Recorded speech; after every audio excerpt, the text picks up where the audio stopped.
Good morning everyone, welcome back to my channel. তো আজকের দিনটা আমি এই বাড়িতে কাটাবো, তো সেই জন্যই সকাল সকাল লেগে পড়েছি আমার ব্রেকফাস্টের জোগাড়ে। প্রচুর ফল সেদিনে কিনে নিয়ে এসেছিলাম, সেই ফল শসা ফসা এইসব দিয়ে আজকে ব্রেকফাস্ট কমপ্লিট করবো। আর এখানে রাঙালুগুলো দেখছেন, ওইগুলো আমি কিনেছিলাম, ওইগুলো সেদ্ধ বিটনুন আর গোলমরিচ দিয়ে হেব্বি লাগে রাঙালু সেদ্ধ। এখানে দেখুন আমি সমস্ত ফল কেটেছি, ফলটা তো খাবো, সাথে রাঙালুগুলো একটু সেদ্ধ করে নেবো, সে রাঙালু সেদ্ধও খাবো। ভেবেছিলাম রাঙালু সেদ্ধটা একটু বেশি করে করবো, আমার আর মিস্টার মুখার্জি দুজনেরই হয়ে যাবে, বাট ওর না পেটটা একটু খারাপ, মানে গড়বড় চলছে, সেজন্য আর কিছু করলাম না। Good morning everyone, welcome back to my channel. আজকে সকালবেলা মানে ভীষণ একটা প্রোডাক্টিভ ওয়েতে শুরু করেছি। প্রথমেই ওই বাড়ির পুজো করে যা যা কাজ ছিল কিন্তু সেটাই এসেছি। এই বাড়িতেও পুজো করেছি, পুজো করে আমি যোগা করেছি, যোগা করার পর একটা হেলদি ব্রেকফাস্ট নিচ্ছি। হেলদি লাইফস্টাইল লিড করতে করতে না এই পুরনো পাতার মতো হয়ে যাওয়া আমাদের শরীরটা কিন্তু এইরকম নতুন প্রাণবন্ত হয়ে উঠতে পারে, কিন্তু সেটাই আমরা করি না। আমরা তো সবসময় আনহেলদি লাইফস্টাইলটাকে বেশি চুজ করি, কারণ ওটা ইজি। হেলদি লাইফস্টাইল লিড করা প্রচণ্ড টাফ। সকালবেলা ঘুম থেকে ওঠা, যোগা করা, ভালো খাবার খাওয়া, মানে লোভ সম্বরণ করা, এইগুলো তো ভীষণ টাফ না? আপনারা অনেকেই বলছেন ওই বাড়ির ব্লগ ভীষণ জমজমাট, এই বাড়িতে তোমাকে কিরকম একা একা নিস্পৃহ লাগে। ব্যাপারটা কি বলুন তো, মাঝে মাঝে না নিজের পিস অফ মাইন্ডের কথাও খেয়াল রাখতে হয়। এই জায়গাটা আমার সেই জায়গা যেখানে আমি শান্তি খুঁজে পাই। রাস্তা সম্পর্কে না আমার একদম আইডিয়া নেই, ঠিক আছে? এটা পাথরকুচি নাকি বলে যায় না। আমি যখন এসেছিলাম এই বাড়িটাতে, এইটা পুরো লাল হয়েছিল, মেবি জল ফল পড়েনি। তো এইটা এইখানে রেখেছি ইনডোরে। দেখুন পাতাগুলো আস্তে আস্তে সবুজ হয়ে যাচ্ছে, আর এখান থেকে সুন্দর কলি, মানে ফুলের মতো কিছু একটা বেরোচ্ছে। এটা কি ফুল বলে বা এটাকে কি পাতা বলে আমাকে কমেন্টে অবশ্যই জানাবেন। বাপরে বাপ, কিরম লাল হয়েছে দেখুন জলটা। রং করে না কি করে বুঝতে পারি না। দেখুন, তো মঙ্গলবার আজকে, আর মঙ্গলবার দিনে ওই বাড়িতে কেউ নিরামিষ খায় না, আমিষই খায় সবাই। তো সুরদ্ধি বললো কি নিরামিষে কি রান্না করবো বলো তো। তো একটা মানুষের পক্ষে না নিরামিষ আমিষ দুটো রান্না করা যে কতটা চাপে সেটা আমি বুঝি অ্যাটলিস্ট। তো সেই জন্য আমি বললাম যে একটা কাজ করো, তুমি ওখানে মা বাবাদের আমিষ, মা বাবা নদীর আমিষ রান্নাটা করে নাও। এখানে আমি আমার মিস্টার মুখার্জির মতো ওই একটু মুগের ডাল, একটু ওই বাসমতি চালের ভাত হলে, মুগের ডাল হলে আর পাঁপড় ভাজা হলেও আরামসে খেয়ে নেবে। তো আমি এখানে এটা বানিয়ে দিচ্ছি, ও এখানে এসে খেয়ে নেবে। এই প্ল্যান্টটা না ভীষণ নাজুক, এটাকে কি লিপস্টিক অ্যাগলাউনে মানে কি বলে আমার ঠিক মনে নেই। তো এইটার প্রচুর যত্ন করতে হয়, নাহলেই না শুকিয়ে যায়, নাহলে পাতা কুঁকড়ে যায়। তো জলের পরিমাণ যেরকম দেখতে হয়, মাঝে মাঝে একটু ব্রাইট সানলাইটও একটু দিতে হয়, খুব বেশি না, হালকা ফুলকা লাইট বেশি পছন্দ করে। নায়রা ভাবির কাছ থেকে জানলাম এই গাছটাকে পাথরকুচি বলে, যেটা প্রচুর ফুল দেয়। তবে হ্যাঁ, এটাতে জল দিতে হয়, জল যখনই কম পড়ে যায় তখনই এই গাছটার পাতা না সবুজ থেকে আস্তে আস্তে লালচে হতে শুরু করে। যেহেতু এটা সম্পর্কে কোনো আইডিয়া ছিল না, তাই প্রপার কেয়ার করতে পারছিলাম না। এখন একটু গুগল করে দেখে নিলাম কিভাবে এটা কেয়ার করতে হয়। তো আশা করি আস্তে আস্তে এই লাল হয়ে যাওয়া পাতাগুলোকে আবার সবুজে ফিরিয়ে আনতে পারবো। এখানে এই কয়েকটা মাত্র আলু ছিল, তো এই আলুগুলোকে আমি এখন কেটে নেব, কারণ বলছি গাছ গজিয়ে যাচ্ছে এখানে বেশি দিন আলু থাকলে। এমনিতেই ওই বাড়িতে যে আলু গাছ লাগিয়েছি, 1 মাস মধ্যে আলু কিনে খেতে হবে না, বিশ্বাস করুন। এই গাছগুলোকে আর গাছ লাগানোর ইচ্ছা নেই, মানে আলুগুলোকে খেয়ে নেওয়ার ইচ্ছা। তো গাছপাতা ছাড়িয়ে আলুগুলোকে কেটে নিয়েছি। আর এই দিকে দেখুন ভাত হয়ে গেছে প্রায়। যেহেতু বাসমতি রাইস ওই 80% হয়ে গেলে আমি ফ্যানটা গড়িয়ে দেবো, তারপরে ঢাকা চাপা থাকতে থাকতে মোটামুটি হয়ে যাবে গরমে গরমে। পোস্তটা বেটে নেবো, পোস্তর মধ্যে আমি এখানে একটু টমেটো আর কাঁচা লঙ্কা দুটোই দিয়ে দেবো, তাহলে আলাদা করে আর টমেটো কুচি দিতে হবে না, টমেটো গলার সম্ভাবনা থাকবে না। তো আমি এখন রিসেন্টলি এটাই করছি, বেশ ভালো লাগে জানেন তো। প্রথমে পোস্তটা এই শুকনো খোলায় বেটে নেবো, বেটে নেওয়ার পর যখন জল দিয়ে বাটবো তখন এর মধ্যে কাঁচা লঙ্কা আর টমেটোগুলো দিয়ে দুটো রাউন্ড ঘুরিয়ে নিলেই হবে, ব্যাস স্মুথ হয়ে যাবে। এক এক সময় আমার ঝোল ঝোল পোস্ত খেতে ইচ্ছা করে, এক এক সময় শুকনো শুকনো পোস্ত খেতে ইচ্ছা করে। শুকনো না, ওই আর কি মাখা মাখা। আজকে পোস্তর পরিমাণটা একটু বেশি দেবো, একটু মাখা মাখা পোস্ত করব। আর আলুগুলোকে না একটু বড় করে কেটে রেখেছি, এই বড় আলুগুলো এখন সেদ্ধ হয়ে গলে যায়, ওই পোস্তটা খেতে আমার একটু বেশি ভালো লাগে। আমার মা এরমভাবেই করে। দেখুন ফ্যানটা সুন্দর করে ঝরিয়ে নিয়েছি, ঝরঝরে ভাত হয়েছে। আর এদিকে মুগ ডালটা একটু হালকা করে ভেজে নেবো। আজকে না আমি সাদা মুগ ডাল রান্না করব, শুধুমাত্র ঘি দিয়ে। এইটা আমার এখানে একজন আন্টি আছে, শুভ্রা আন্টি, ওনার বাড়িতে খেয়েছিলাম, এত ভালো লেগেছিল। অনেকদিন ধরেই ভাবছি করব করব করে করা হচ্ছে না। ভীষণই সিম্পল এটা, বাট খেতে অসাধারণ লাগে, পুরো ভোগের খিচুড়ির মতো লাগে খেতে এই ডালটা। তো বলে দিই কিছুই না, ডালটাকে হালকা করে শুকনো খোলায় ভেজে নেবো, ভেজে নেওয়ার পর সেদ্ধ করে নেবো। সেদ্ধ করার সময় কিন্তু এর মধ্যে এক ফোঁটাও হলুদ দেবো না, শুধুমাত্র যে সবজিগুলো দিয়ে করবো সেটা দিয়ে দিচ্ছি, যেমন টমেটো, বিনস, অনেকে কাজু বাদামও দিতে পারে, আমি দিইনি। আর একটু মটরশুঁটি দিয়েছি, দিয়ে এটা দিয়ে দুটো সিটি দিয়ে নেবো। আর আমার রান্না মাঝ পথে, মানে ভাত হয়ে গেছে, ডালটা সেদ্ধ করতে বসিয়ে দিয়েছি, আলু পোস্তটা হলেই হয়ে যাবে। রাঙানোর উপকারিতা সম্পর্কে যারা জানেন তারা তো ভালোই, যারা জানেন না তারা একটু গুগল করে নেবেন।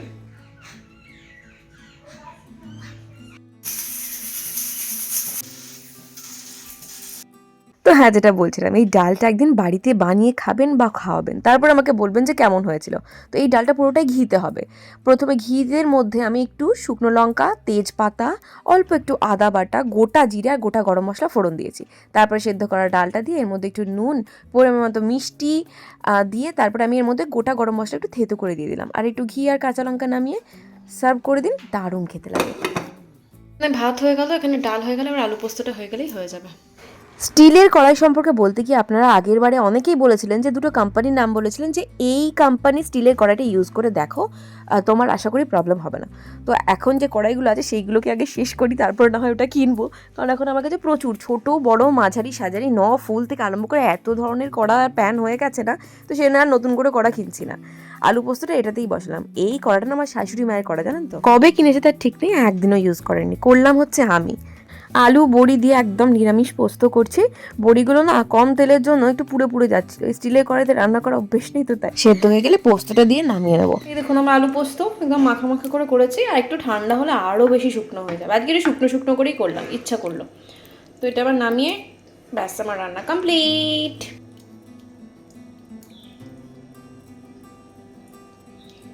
সিম্পল খাবার রেডি। এখানে ভাত, এখানে ঘি দিয়ে সাদা মুগের ডাল, এই হলো মাখা মাখা আলু পোস্ত, আর তখন পাঁপড় ভেজে নেবো। ব্যাস রান্না কমপ্লিট করে আমি এখানে বসেছি ফেলুদার রয়্যাল বেঙ্গল রহস্য দেখতে। কারা কারা দেখেছেন কমেন্টে জানাবেন। কিন্তু চমকে দেবার মতন মহিতোষ বাবু, অথচ আশ্চর্যের ব্যাপার দেখুন তো, লেখালেখি শুরু করেছি এই বছর চারেক হলো। গল্পের হাফ পোর্শনও শেষ করতে পারিনি। অ্যাকচুয়ালি গল্প না তো, ওটা সিরিজ। নদী চলে গেল। আমার একটা বদ অভ্যেস কি বলুন তো, ওই যে হাফ সিরিজ দেখে বন্ধ করে রেখে দেয়, আমার দ্বারা হয় না। মানে আমি কাজ করতে করতেও দেখবো, বসতে বসতেও দেখবো, শুতে শুতেও দেখবো। তো এখন যেরকম রান্নার কাজ করছি আর কি, বা খেতে দিচ্ছি, সমানই কিন্তু আমার মোবাইলে চলে যাচ্ছে ফেলুদা। মাঝখানে মুভিতে যদি গ্যাপ হয়ে যায় না, আমার মনে হয় ইন্টারেস্ট লুজ করে যাচ্ছি। যেরকম ধরুন যে পার্ট 1 একটা বেরোলো, সিজন 1 বা সিজন 2, সিজন 3, তো সিজন 1-এর আর সিজন 2-এর মাঝখানে যে বিশাল লম্বা ব্যবধান হয় না, তাহলেই আমার প্রবলেম হয়ে যায়। সিজন 1 ভুলে যায়। রিক্যাপে যদিও দেখিয়ে দেয়, তবু আর কি সেই ইন্টারেস্টটা থাকে না। তো সেই জন্যই আমি একবারে স্কিপ করি না, পুরোপুরি দেখতে থাকি।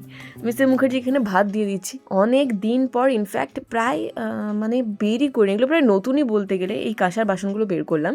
তো আজকে যেহেতু একদমই নিরামিষ ভোগের মতো রান্না করেছি, তো ভাবলাম যে আজকে এই কাঁসার থালাতেই খেতে দিই মিস্টার মুখার্জিকে। ও দেখে বলছিল যে খাবারের কোয়ালিটি প্লাস বাসন দুটোই মানে কিরম ভোগ ভোগ লাগছে ব্যাপারটা।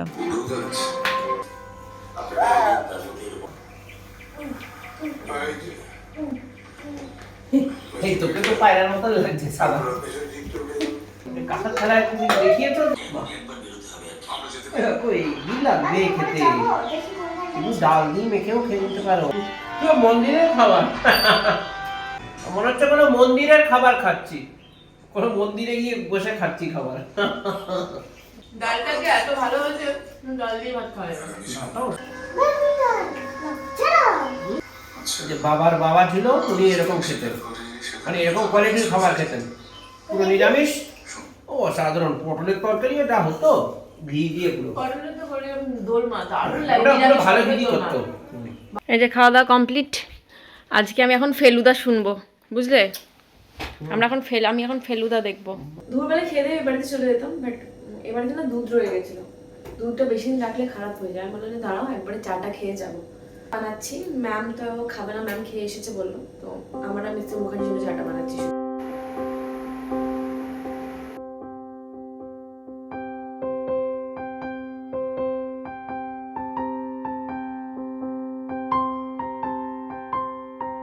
চা খাওয়া কমপ্লিট হয়েছে, আবার এনার্জি ফিরে পেয়ে গেছি।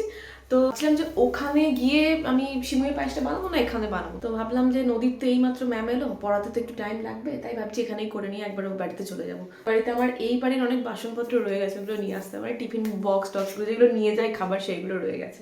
জিও মার্ট থেকে অর্ডার করলাম একটু আগেই। এই যে এই দুধটা দিয়ে গেল।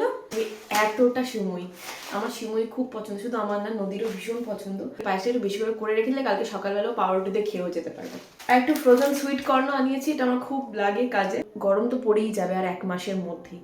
কাস্টার্ড পাউডার আনিয়ে রেখে। আমাদের বাড়িতে যিনি দুধ দিয়ে যান, তো ওনার দুধে সিমুইয়ের পায়েস করে দেখেছি, বাট দুধটা না তুলনামূলক পাতলা। বাট আমি যে দুধটা এনেছি আর কি, ওই আমুল তাজাই বলুন, আমুল গোল্ডই বলুন, আমুল তাজার থেকে আমুল গোল্ডের কোয়ালিটি অনেক ভালো। দামটাও বেশি, 5 টাকা না 6 টাকা বেশি, সেরকম বেশি না। তবে হ্যাঁ, এই দুধটা না ঘন করার প্রয়োজন হয় না। আমি বাড়িতে যে দুধটা আনি ওটাকে ঘন করে মেরে তারপরে সিমুয়ের পায়েসটা বানাতে হয়। বাট এটা এমনিতেই এত ঘন, খুব তাড়াতাড়ি হয়ে গেল। এখন আবার দুধের এত রকমের প্যাক বেরিয়েছে না, আমার না মাথাটা ঘাবড়ে যায়। কোনটা কি সমস্ত হোমোজেনিস, তারপরে আবার কোনটা হচ্ছে টেট্রা প্যাক, এত কিছু না বুঝি না রীতিমতো। আগে আমাদের ওখানে মানে যখন ছোট ছিলাম তখন অনুপ কাকু দুধ দিতে আসতো, দুদিকে দুটো ড্রাম নিয়ে নিচে খড় রাখা থাকতো। আমার ছোটোবেলায় প্রচণ্ড ইন্টারেস্ট ছিল ওই দুধের মধ্যে খড়টা কেন দেওয়া থাকে। ক্রিং ক্রিং করে যখন এই ঘন্টা বাজাতো আমি আর আমার বোন ছুটে গিয়ে দুধ যেটাতে দেবো সেই প্যানটা গিয়ে হাজির হতো আমার সাথে ছাঁকনি। আর অনুপ কাকু ঘড়াং ঘড়াং করে পুরো একদম ড্রামগুলো সরাতো, আর ভেতরে আমরা উঁকি মেরে দেখতাম, অতদূর আমরা পাওয়া যেত না, এত ছোট ছিলাম। উঁকি মেরে দেখতাম যে নিচে অনেকগুলো খড় রাখা থাকতো আর দুধের জায়গাটা না পুরো ঠান্ডা। ওইটা দেখে এত ভালো লাগতো। অনুপ কাকুকে জিজ্ঞাসা করতো আমি খড়টা কেন রেখেছো, উনি বলতেন যে খড়টা নাকি দুধকে খেয়ে নেবে আর দুধ নাকি খড়কে খেয়ে নেবে। যদিও ব্যাপারটা কিছুই বুঝতাম না, তবুই আমরা হাঁ করে শুনতাম ওই ব্যাপারটা, আর রোজ রোজ ওটাকে দেখতাম। কিন্তু তখন যে দুধটা দেওয়া হতো একদম খাঁটি দুধ ছিল। ওপরে গিয়ে আমি ঠাকুরের কাছে ধূপ টুপ দেখিয়ে ওই ঠাকুরের জায়গার লাইটটা জ্বালিয়ে রেখে চলে এসেছি, সব বন্ধ করে দিই, কারণ আমরা এরপরে বেরিয়ে যাবো।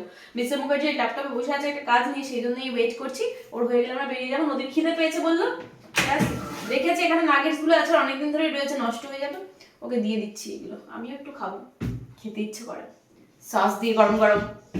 আর এখানে শিমুয়ের পায়েস হয়ে গেছে, দেখুন। এটাকে নিয়ে চলে যাবো ওই বাড়িতে, রেডি। আসলে মিস্টার মুখার্জির পেটটা গেছে খারাপ হয়ে, তাই ও খাবে না, শুধু আমি আর নদী খাবো। নদী চলে এসো, উঠে বসো। চিকেন নাগেটস মানে চিকেনটা এখানে ভেতরে তো মেল্ট করে দেয়া থাকে, এটা কি গোটা গোটা চিকেন পাবি নাকি? নানটা আরে নাস্তি গাইস সাথে এমনি করে। নদীকে পড়িয়ে উঠলাম এই বাড়িতে এসে, ঠিক আছে। ওর একটা ওয়ার্কশিটও আছে, ওয়ার্কশিটটাই বললাম যে এখন থাক, পরে করবি। আর বেশ কিছু পার্সেলও রিসিভ হয়েছে, কী কী এসেছে সেটা পরে দেখবো। দেখুন তার মধ্যে এইটা ওই বাড়ির জন্য, এই বাড়িতে রয়েছে গ্রেটার, আমার ওই বাড়িতে গ্রেটার নেই, চিজ গ্রেট করতে খুব অসুবিধা হয়, সেজন্য এটা নিলাম। ছোট্ট 50 টাকা দাম নিয়েছে। মাসকাবাড়ি দিয়ে চলে গেছে, এগুলো কালকে গোছাবো, কালকে নদীর খাবার দেখুন আজকে কম তেলের পরোটা, আলুর দম আর সাথে শিমুয়ের পায়েস। খুশি? ঠিক আছে। আর একজন শিমুয়ের পায়েসের মধ্যে রুটি রুটি রুটি খাচ্ছে, আলুর দম সরিয়ে রেখে দিয়েছে। আলুর দম খাও। আমি খাবো না। ভাই দেখো